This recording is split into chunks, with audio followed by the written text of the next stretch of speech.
Bom, o primeiro vídeo teve como linha geral aí, né? Por que meditar sobre a morte, a importância disso, né? E para esse segundo, Malé, eu pensei em você falar assim um pouco sobre como meditar sobre a morte, né? Como fazer isso, né? É claro, tem o primeiro fato que é assim, né? Pare e pense sobre isso, né? Lembre-se disso, né? Mas como desenvolver isso, né? No dia a dia. Enfim, você sempre fala sobre alguns artifícios que a gente tem que criar para se lembrar disso, né? Queria que você falasse um pouco sobre isso, como fazer isso daí ter uma efetividade na nossa vida, né?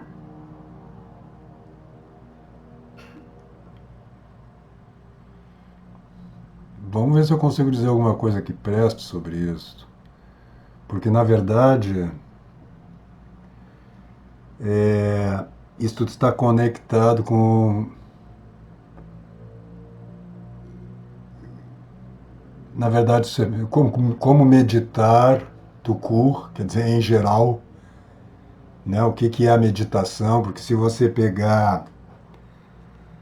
Hoje em dia há muita confusão sobre isso, porque as pessoas, quando você fala em meditação, com muita frequência, talvez não no meio católico, no meio católico mais tradicional, vamos dizer assim, mas no que um confessor meu chamava de católicos afastólicos, né? Ele era português, então ele dizia, os católicos afastólicos, né? Aí talvez até isso também venha, e depois com a influência do próprio Thomas Merton, né, que teve um, um contato muito próximo com o budismo, com a Índia também, né, com formas de meditação orientais que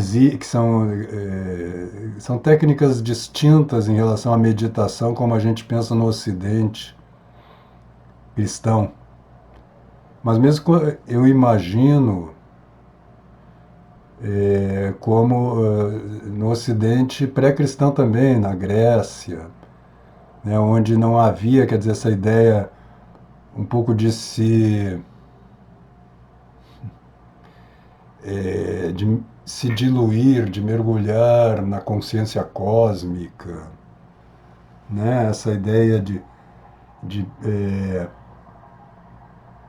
parar de pensar, né, o que é o oposto, parar de pensar para a meditação no sentido cristão é o oposto de meditação.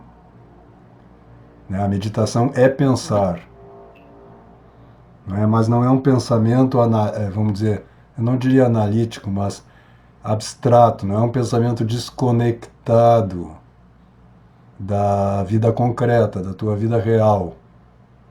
Então a diferença da meditação para um estudo, vamos dizer assim, de uma ciência, né? E mesmo se você considerar assim, da obra filosófica de um autor, se for um estudo, vamos dizer assim, como chamar isto? Erudito, ou acadêmico, quer dizer, um estudo sobre o conteúdo daquela obra, o sentido dela, mas que não te questiona existencialmente, vamos dizer assim, né? O que, se você pensar, se você, de certa maneira, pelo menos, não é estudo no sentido mais profundo da palavra. O Mário Ferreira dos Santos, que era o filósofo que eu citei na nossa conversa passada, ele dizia que um livro que não merece ser relido não deve nem ser lido. né? Então, o estudo, em princípio, é para que o que você está estudando se torne parte da tua carne, do teu sangue. O verbo se fez carne, né? Então o pensamento tem que se encarnar em você. Também a ideia lá do Ortega y Gasset sobre as ideias dos náufragos, né? Quando ele diz o que só importam as ideias nos náufragos, ou seja, aquelas ideias que mesmo no meio de um naufrágio continuam na tua mente. E hoje que a gente é bombardeado por informações de todos os lados, 24 horas por dia, né? A maioria dos pensamentos que passam pela nossa cabeça não importam. São vento que passa, né? Então a primeira coisa que a meditação seria assim, fundamentalmente você pegar um ponto, um tema, por exemplo, o tema da morte, mas a gente poderia pegar outro até para não ficar monotemático essa conversa, né? O tema do amor, sistemas básicos, o tema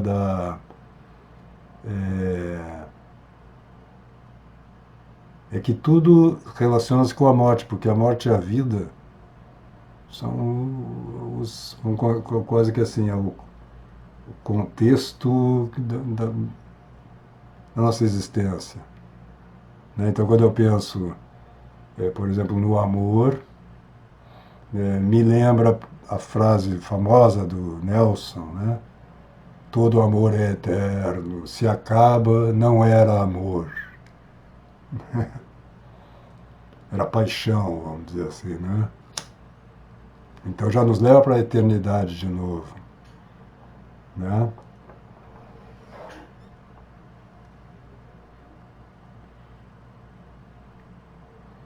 Então a função da meditação, em princípio, é você compreender, você entender alguma coisa, né? Mas não entender só com a cabeça, mas entender visceralmente, vamos dizer assim, ou organicamente, com o teu próprio ser, né? Há uma frase do Platão também, verdade sabida, verdade cumprida. E quantas verdades a gente sabe aqui que a gente não cumpre, né? Então é porque, e aí vem a Santa Teresa, agora estou na fase das citações aqui, mas tudo bem, que dizia ai saber e saber, né? Então existem dois saberes, um que é puramente mental e outro que é do coração, né? E eu costumo dizer que há um abismo entre a cabeça e o coração. E não é fácil você fazer com que um entendimento, uma verdade que você captou racionalmente, com a sua mente, né, desça para o coração e se torne parte de você. Sim. Essa citação estava anotada aqui, eu ia usar como referência, porque você sempre faz a Santa Teresa, né? Sim. Porque é impressionante, assim, uma coisa é a informação que você tem, né? Sim, eu vou morrer.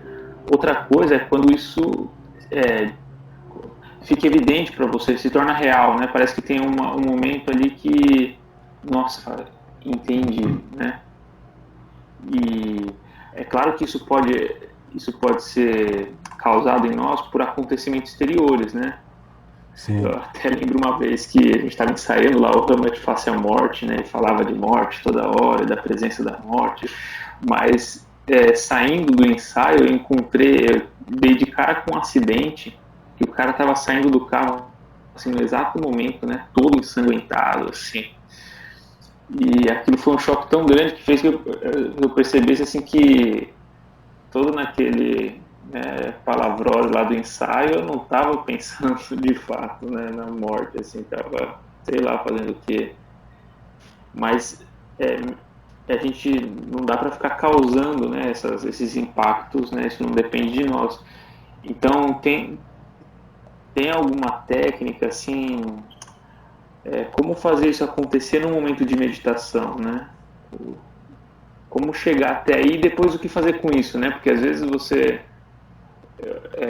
está citando muita coisa, porque eu acho que a citação pode ajudar nesse sentido, né? Quando você Sim. acha alguém que consegue expressar aquilo que você estava tentando entender, né? Uma das coisas é exatamente essas citações. Os grandes escritores, os grandes santos, os grandes filósofos, eles às vezes sintetizam numa frase, né, algo muito precioso. Então é bom que a gente memorize isto, porque quando você memoriza de fato uma coisa, ela se torna parte do seu ser. A gente pode dizer, mas essa memória é mental. Tudo bem, mas já é melhor do que nada. Não é isso? Porque, por exemplo, a do Nelson, quem não pensa na morte tem a alma mais árida do que 3 desertos.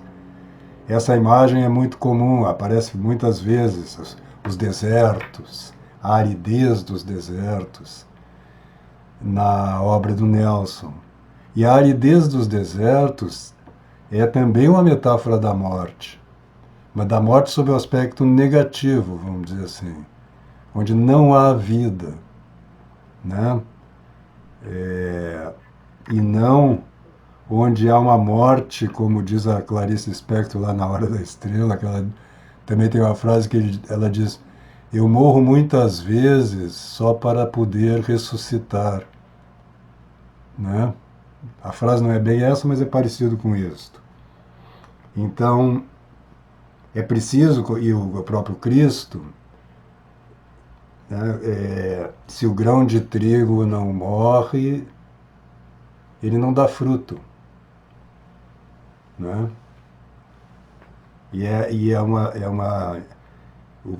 Jesus Cristo tem isso, as imagens que ele vai criando ao longo das suas falas, né, que estão registradas lá nos evangelhos, elas são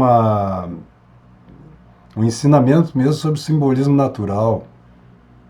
Ele pega fatos naturais, né, coisas da natureza, muitas vezes, olhar os pássaros do céu, né, os lírios do campo, né, ou então situações humanas, né, como um homem que comprou um lagar e, né, e deixou lá com os criados, enfim.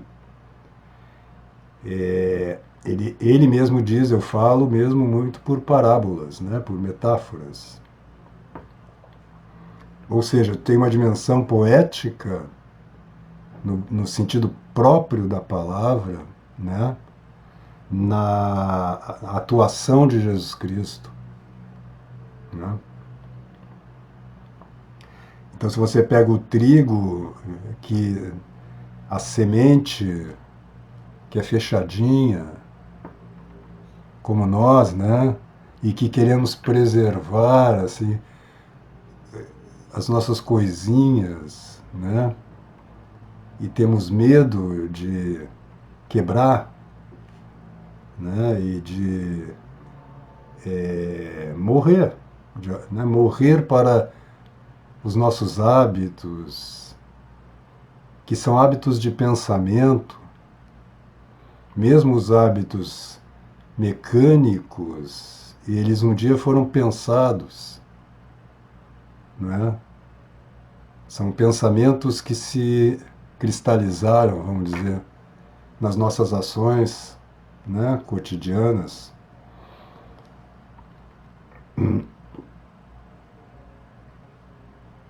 Se a gente ficar apegado à nossa ideia de nós mesmos, aquilo que nós somos agora, e que não é nem o que nós somos agora, porque nós somos em potência muitas coisas, como grão de trigo, mas se nós identificarmos o que, usando uma linguagem aristotélica, o que é atual em nós, só e acharmos que isto somos nós, pior do que isto ainda, que a imagem que nós temos disto, que já não é a semente, mas a imagem mental dessa semente, é a nossa identidade, né? Nós estamos perdidos, porque nós vamos ser aquela sementinha que não floresceu, não se desenvolveu, não é? Porque a gente ficou apegado àquelas coisinhas que nos dão um certo prazer, como você falou na nossa outra conversa, ou agora, não me lembro. Nos dão um certo prazer e a gente fica ali naquele negocinho e não percebe outras dimensões da realidade que estão presentes, mas o fato da gente estar dentro dessa casca, né, dessa redoma, não nos deixa ver, né? Então, voltando, quer dizer, isso que nós estamos fazendo, que eu estou fazendo aqui, a gente poderia dizer que é uma meditação, Uhum. né? É um exemplo de como meditar, né?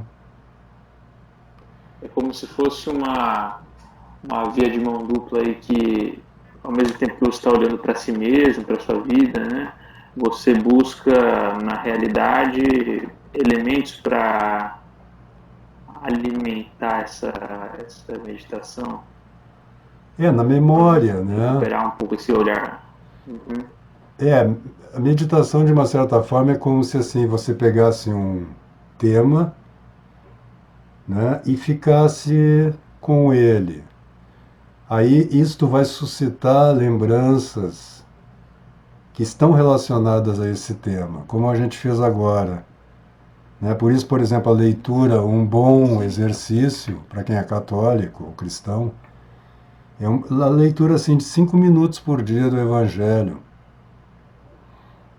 Né? E procurar ao longo do dia lembrar de uma frase que te tocou mais, deixar que isto vá se impregnando, vá se imprimindo na sua memória. Porque a memória tem isto, né? A Uhum. memória é como uma cera, né? Em que as impressões, quando são suaves, leves, logo desaparecem. Então é preciso ficar imprimindo ali até que aquele selo, aquela imagem imprima-se de fato de tal maneira que não saia mais da sua memória. Como quando você memoriza um texto, um poema, né? Uhum. Então este é um ponto da meditação. Ela é um meio, meditar, medium, em latim é meio. Então a meditação ela não é um fim. A meditação é um meio. Uma coisa relacionada a isto, mas que em cada um de nós você vai ter que descobrir como é que você trabalha com isto, porque depende do teu caráter, da maneira como você é, né, do teu jeito. Mas é que isto te leve ao que se chama nos livros sobre meditação de uma resolução. Né? Quer dizer, isto tem que ter uma repercussão na sua vida. Né? É uma resolução concreta, simples. Como, por exemplo, se você meditou sobre a morte, você pensa, amanhã eu vou passar no cemitério e rezar junto ao túmulo do meu avô. As pessoas não vão mais ao cemitério também, o que é um ótimo lugar para meditar. Eu também aqui, eu estou longe do cemitério, então, quando eu morava na Lapa, na Vila Romana, não era bem Lapa ali, Vila Romana, eu morava bem pertinho de um cemitério ali, que fica na Cardeal Arco Verde, com a Henrique Schaumann. Não me lembro o nome desse cemitério. É um belo cemitério. Eu morava a 2 quadras dali.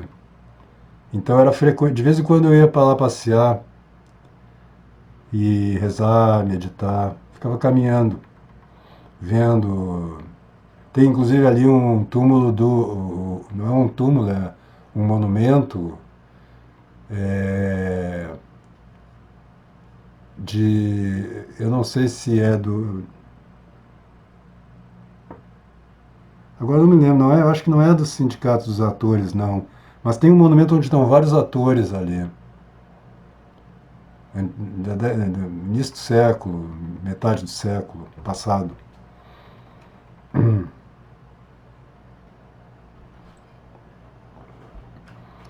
É, ou qualquer outra resolução, por exemplo, o fato você está lá meditando sobre a morte e lembra dessa frase também do Nelson, porque as coisas vêm na memória por analogia, por associação, você vai lembrar de outras coisas. E aqui você tem um primeiro perigo, porque essa outra coisa pode te levar a outra. Isso é muito comum quando a gente começa a meditar. Você começa meditando sobre a morte, depois você acaba no que fulano te disse há 8 anos atrás, numa mesa de bar, e aí você já fica com raiva do fulano e já pensa, enfim. Ou tu lembra do fulano, que aí você lembra da conta que tem que pagar no banco, né? A nossa mente é muito dispersa. Então, uma das funções, vamos dizer assim, um dos sentidos da meditação é, no exercício diário disso, você dedicar, sei eu, 15 minutos por dia, meia hora. Aqui eu vou meditar. Então, você vai pegar um tema, vai ler um trechinho de alguma coisa sobre esse tema, mas também você está, como o objetivo é meditar, você lê uma frase que te toca, você abandona o livro e começa esse processo mais mental da meditação, né? Relacionando isso, quer dizer, por exemplo, eu sou uma pessoa muito pouco carinhosa, eu sou fleumático, né? E os fleumáticos têm muita dificuldade com a empatia, de sentir com o outro, né? Então, é, pode se lembrar daquela, na meditação, lembrar da coisa do Nelson, é preciso, quando vemos, né, o nosso amado, a nossa amada, lembrar um de nós vai morrer primeiro, né? E decidir, amanhã eu vou fazer um carinho gratuito, né? Gratuito no sentido assim, em algum momento eu vou lá fazer um carinho na minha mulher, né? Então, mesmo uma resolução muito simples, pontual. Essa resolução pode ser mais geral, no sentido, bom, hoje eu vou procurar lembrar da minha morte ao longo do dia. E aí chega no final do dia, você também tira um tempinho para ver, eu lembrei, eu fiz o que eu me propus, quantas vezes. Aí depende muito do estilo, se você pegar a meditação como Santo Inácio propõe, né, para os jesuítas, nos exercícios, aí uma coisa quase assim, você anota quantas vezes você, né, vou ser mais caridoso, ou eu não vou ser tão egoísta na hora né, da comida, por exemplo, não vou ser guloso. E aí você anota, você fica trabalhando sobre aquele vício, aquele defeito ao longo dos dias e vai anotando. Quantas vezes eu fui guloso hoje? Né? E espera-se que você vá anotando menos vezes. Né? É um negócio que eu, por exemplo, tenho dificuldade de ser tão sistemático. Né? E não acho que seja uma virtude, não, é uma dificuldade que eu tenho. E também, ao longo da meditação, tem momentos em que você tem o que a gente poderia chamar, na nossa linguagem hoje, de um insight. De repente você percebe uma coisa assim, pô, né, eu sou de fato muito egoísta, por exemplo. Muito mais, né? A gente se acha sempre. Isso é uma coisa que também, né, a mesma coisa que a gente acha que não vai morrer, a gente vive como se não fosse morrer, a gente também parte do princípio de que a gente é bom. Né? E se a gente relacionar com o que eu disse na outra conversa, sobre o pecado original, né? A gente poderia dizer até para as pessoas compreenderem melhor isto, assim, na mitologia cristã, né? O pecado original é exatamente esse algo em nós, uma espécie de ferida muito essencial, que nos faz esquecer de coisas essenciais como a morte, né? Mas como também assim, ó, tem alguma coisa que em mim mesmo que deseja o mal, seja a gente pode dizer, tem alguma coisa, eu sou muito egoísta, eu quero que o mundo gire em torno de mim. Isto é uma realidade humana, né? Se você não luta contra isto,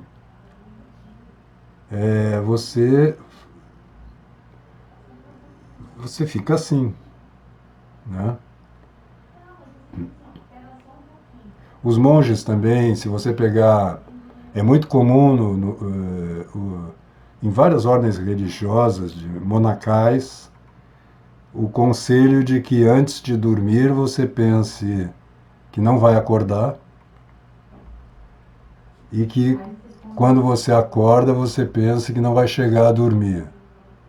Todo dia. Também é um conselho muito simples, é difícil de você pôr em prática. Por quê? Porque você esquece. Digo, pois é, então anota. Faz né, bota um barbante no dedo,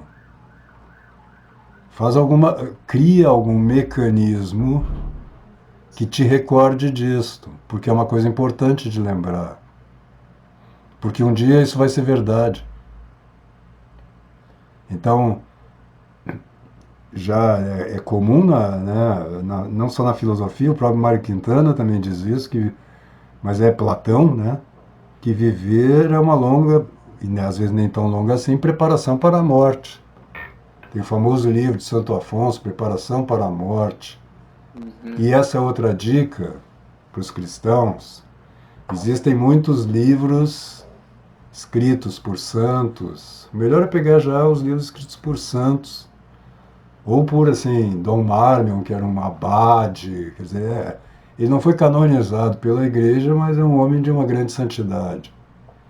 Que escreveram meditações. Então você não sabe. Santa Teresa d'Ávila, que não é eu, que é uma grande santa, ela conta que durante 20 anos ela não conseguia rezar, 20 anos, sem um livro. Ela precisava de um livro de meditação para rezar. E quem conhece a história de Santa Teresa, mas eu vou falar aqui para quem não conhece, Santa Teresa, quando chegou lá pelos seus 70 anos, 60, 70 anos, entrou no que a gente chama na mística cristã de sétima morada, ou seja, ela ela estava em união com o próprio Cristo, conversava diretamente com ele. Então é uma das nossas santas assim que chegou mais alto. É uma das grandes santas da igreja, né? Que dirá a gente que, né, estamos tudo assim, ó, como eu gosto de dizer, pegando ainda a metáfora das moradas, do castelo, que é dela. Nós estamos tudo ali no capacho do castelo, né? Está tudo ali entrando, saindo, entrando, saindo. Quando você conseguiu ficar lá dentro, você diz, pô, estou muito santo, tenho uma vida de virtudes, né? Não tem nada. Você simplesmente assim, né? Conseguiu chegar no que é a base, o primeiro passo do caminho espiritual, né? Então, Você tem que criar mecanismos. Isso existia, as próprias orações são para isso. Você, toda vez que você reza uma Ave Maria, você deve lembrar da morte, ou então você não sabe o que está dizendo. Né? Porque você diz, roga por nós, pecadores, agora e na hora da nossa morte. Mas o fato é que as pessoas rezam isto e se assustam. O próprio Corsão tem um texto belíssimo no Lições de Abismo sobre isso, né? Sobre a surpresa que a gente tem quando morre alguém, como se fosse um fato extraordinário que nunca aconteceu na história do universo, né? Por quê? Porque algo em nós mesmo é imortal, nós temos uma alma imortal. Hoje em dia as pessoas não percebem mais isso e acham que isso é um discurso. Digo, não, é possível você ter uma experiência da imortalidade da alma. E não é uma experiência mística. Não, estou falando uma coisa muito simples. De você, se observando, você perceber que tem algo em você que transcende o tempo, que está para além do tempo. Mas não vamos entrar nisso porque isso aí seria um outro assunto, né? Você falou dos monges, né? Eu não sei que ordem, mas escutei uma vez que os monges dessa ordem todo dia iam até o cemitério ali que tinha no mosteiro e cavavam um pouquinho da própria cova, né? Da própria cova, Isso era Como comum, um meio era de. comum. Para você lembrar, porque tem que haver um esforço. Isso não é só no cristianismo, isso é em qualquer tradição espiritual. Se você pegar, conta-se que eu acho que é uma história budista isto, de que um monge, um aspirante a monge, pediu para entrar no mosteiro e o monge budista disse para ele, tá bom, você faz o seguinte, você vai para aquele cemitério que tem ali na região, né? E fica lá meditando sobre a morte. Quando você aceitar que vai morrer, aí você pode vir para cá. Né? O próprio hábito do monge é preto, você se veste de morte, de uma certa forma. Você já morreu para o mundo. Sim. Não é o nosso caso que estamos aqui, então, aqui fora, né, numa vida leiga, como se diria, né? Nós temos que ter outros mecanismos, porque também a nossa função não é monacal, né? Então não é que você tenha que lembrar de novo na cabeça sobre a morte todo dia. Não é isto. Então a meditação é exatamente para que você você se dê conta da sua situação, que você vai morrer um dia, que a morte faz parte da vida e que você morre todo dia, de uma certa forma, né? Então outra dica é essa também, você perceber assim que um dia ele é análogo a uma vida. Né? E toda vez que você vai dormir, de uma certa forma, você vai para o reino da morte. E quando você acorda, você volta para este mundo. Né? Isso aí experimentalmente já se constatou isto, né? Que você tem a vida de vigília, você tem a vida do sonho, né? Quando você dorme, daqui a pouco você começa um período de sonhos, e depois você tem o sono profundo, onde você não sonha. Aí você está no reino do espírito. Aí você está na sua, vamos dizer, essência. Né? E depois você passa de novo pelo reino psíquico, volta a sonhar e depois você acorda. Seria a estrutura típica de uma noite de sono. Então, o sono, e tá toda a história da poesia aí para comprovar isto, Morrer, dormir, talvez sonhar, diz o Hamlet, né? É, o sono é uma imagem da morte, né? Você falou no Hamlet, né? As obras de arte aí, elas também têm um papel fundamental, né? Sim, Porque você falou isso da memória como cera, né? Parece que uma boa obra, assim, ela tem um impacto muito grande, né? Ela consegue imprimir fundo, né? exato.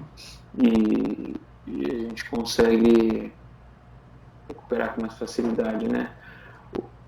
Tem alguma coisa que você recomendaria, assim, é, na, saindo um pouco das Sagradas Escrituras, né? Ou dos escritos dos santos, mas alguma coisa mais profana? Os grandes escritores, todos eles, o Nelson Rodrigues, por exemplo, não estou nem aconselhando a obra do Nelson, porque em parte ela corresponde a isto, em parte ela é mais, vamos dizer assim, como é que chamaria isto? Ocasional, mais superficial até. Mas ele dizia: a minha obra é uma longa meditação sobre o amor e a morte. E se você pegar as confissões dele, especialmente, a gente poderia acrescentar o que ele não fez, o poder, a relação de poder, a questão da liberdade do indivíduo diante do poder estatal, diante, né, do poder armado, vamos dizer assim, o poder do Estado, né?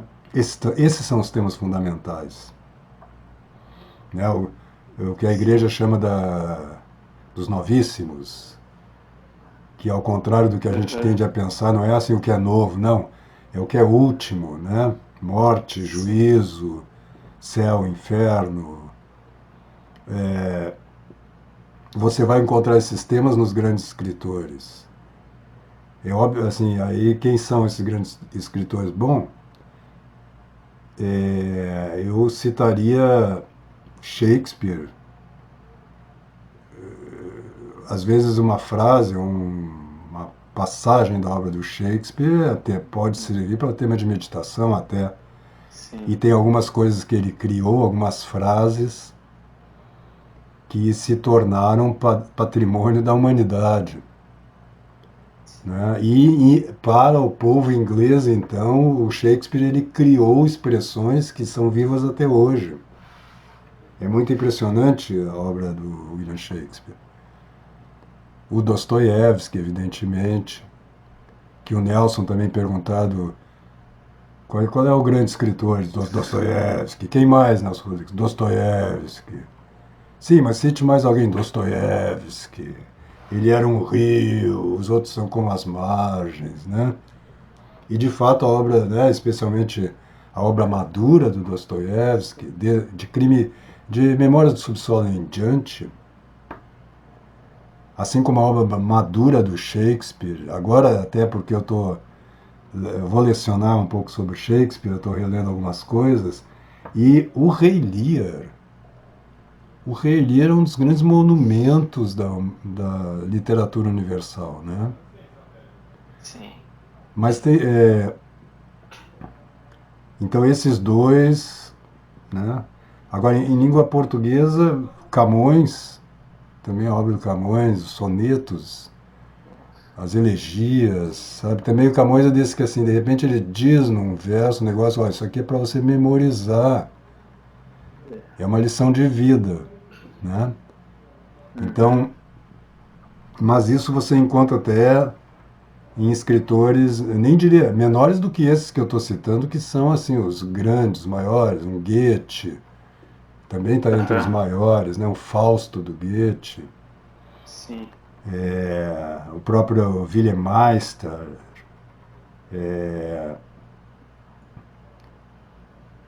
Então o que a gente chama assim os grandes escritores, os escritores clássicos, né? No Brasil, o Machado de Assis, Sim. que conseguiu mesmo mostrar muito a alma do homem brasileiro. É doloroso um pouco, porque quase todo mundo é medíocre na obra do Uhum. Machado de Assis. Eu digo, pois é, mas o Brasil é um pouco assim. O Lima Barreto, é, o Herberto Salles. Você tem uma. E os nossos poetas, aí sim, aí você tem assim, o próprio Mário Quintana, que eu citei já, o Manuel Bandeira, a Cecília Meirelles, a Adélia Prado. Você tem uma gama de grandes poetas. Não Uhum. são. Alguns deles, assim, grandes poetas no sentido universal da palavra, como Manuel Bandeira, que é considerado. E é um poeta que parece quase banal às vezes. É um Uhum. poeta difícil de você captar a profundidade e a, vamos dizer, a qualidade formal da poesia dele. Mas é ótimo. E isto porque ele está acessível a todo mundo em níveis diferentes, que nem o Shakespeare. Sim. Shakespeare, outro dia, aqui eu tenho uma filha de 11 anos, a Maria Tereza, né? A gente viu outro dia Macbeth com ela, né? Vimos as tragédias gregas também, e ela capta no nível dela, ué. Mas Sim. a arte tem isto, né? As grandes obras de arte, como os grandes livros, né? O negócio do Mário Ferreira, ela não é para você ver uma vez só. Você tem que retornar, você vai mergulhando naquilo, né? A Montanha Mágica do Thomas Mann é outro livro maravilhoso, né? E que Talvez não fale. esse seja um distintivo assim das grandes obras. Você até cita alguém, não vou lembrar quem é agora, que se uma obra não te prepara para a morte, É o Mário Quintana. é o Aquitano. É um mero chocalho de palavras. É um chocalho de palavras. Aquilo é pior, é melhor nem pegar nada então. Porque aquilo ali só te distrai, aquilo ali só atrapalha a tua vida. E hoje que Não nós se vivemos sob a encarna. égide, né, das artes industriais, de mídia, elas têm um papel alienante muito forte. Né? Sim. A própria arte corre esse É, perigo, né? Também tem esse perigo. Você também não tem que ser um idólatra da arte. E é muito fácil uhum, você cair nisso. sim. Você tratar né, você esquecer de novo que as obras de arte estão falando sobre a tua vida, né? Como diziam os medievais, né? De te fabula narrant. Ou seja, a fábula fala, a narrativa da fábula é sobre você, é Não de ti esquece. que ela está falando, né? Então, quando você lê um Shakespeare, por exemplo, você tem que Sim. descobrir que todas aquelas personagens são aspectos da sua alma. Você é a Cordélia, você é o Lear, você é a Regan, Sim. você é o Edgar, você é o. Esses aí, até fora Regan, é mais fácil da gente aceitar, né? Uhum. Mas você também é Eles são o impressionantes, né? Edmundo, você é pegando a obra, você é um Iago, você tem Uhum. algo do Iago, né? Então, de você, É, isto como que ela tem um efeito catártico, como diria o Aristóteles, de purificar a tua alma pela visão, vamos dizer assim, como diz o Shakespeare no Hamlet, né? De mostrar para a plateia a face do vício, a face da virtude, de maneira que você admire e ame a virtude e você repudie e se purifique dos seus vícios, né? Se vo... Então ela tem uma grande obra de arte, ela deve te tornar uma pessoa melhor. Isso é impressionante, acho que particularmente no Shakespeare mesmo, porque você se identifica com todos os personagens, né? Você pega o Hamlet ali, né? Você tá. Ao mesmo tempo que você torce pro Hamlet matar o rei Cláudio, quando ele vai rezar, você torce para ele se arrepender, É, né? E você tá com. Isso é parece que que até tem ele uma. é como se o Shakespeare, como não? Shakespeare ele falava a partir daquela dimensão da alma dele que correspondia àquela personagem. Tem uma fala muito impressionante no Otelo, uma fala do Iago, em que ele diz com clareza que a influência das estrelas, isso aí é tudo uma balela. Você faz o mal ou o bem que você quer. E ele é quase como se um sábio estivesse falando, e entretanto é o Iago, que é quase uma encarnação do demônio. Ué, mas o demônio não sabe disso? Claro que sabe. E escolhe fazer o mal. E não escolhe porque ele quer. Não tem um outro motivo. Né? E, então é muito impressionante. A obra de Shakespeare realmente deveria. Né? Quer dizer, os ingleses eles têm essa eu ia dizer virtude, mas não é uma virtude, é um privilégio, né, de aprender. Isso também a gente perdeu muito. A gente fica dando para a criança só leitura banal, banalizada, infantilizada. Né? Os chineses aprendem lendo os clássicos. Os gregos aprendiam lendo Homero. Aprendiam a falar e ler com Homero. Os ingleses com Shakespeare. E nós, eu nem vou citar os nomes, né? Mesmo que eu não sei.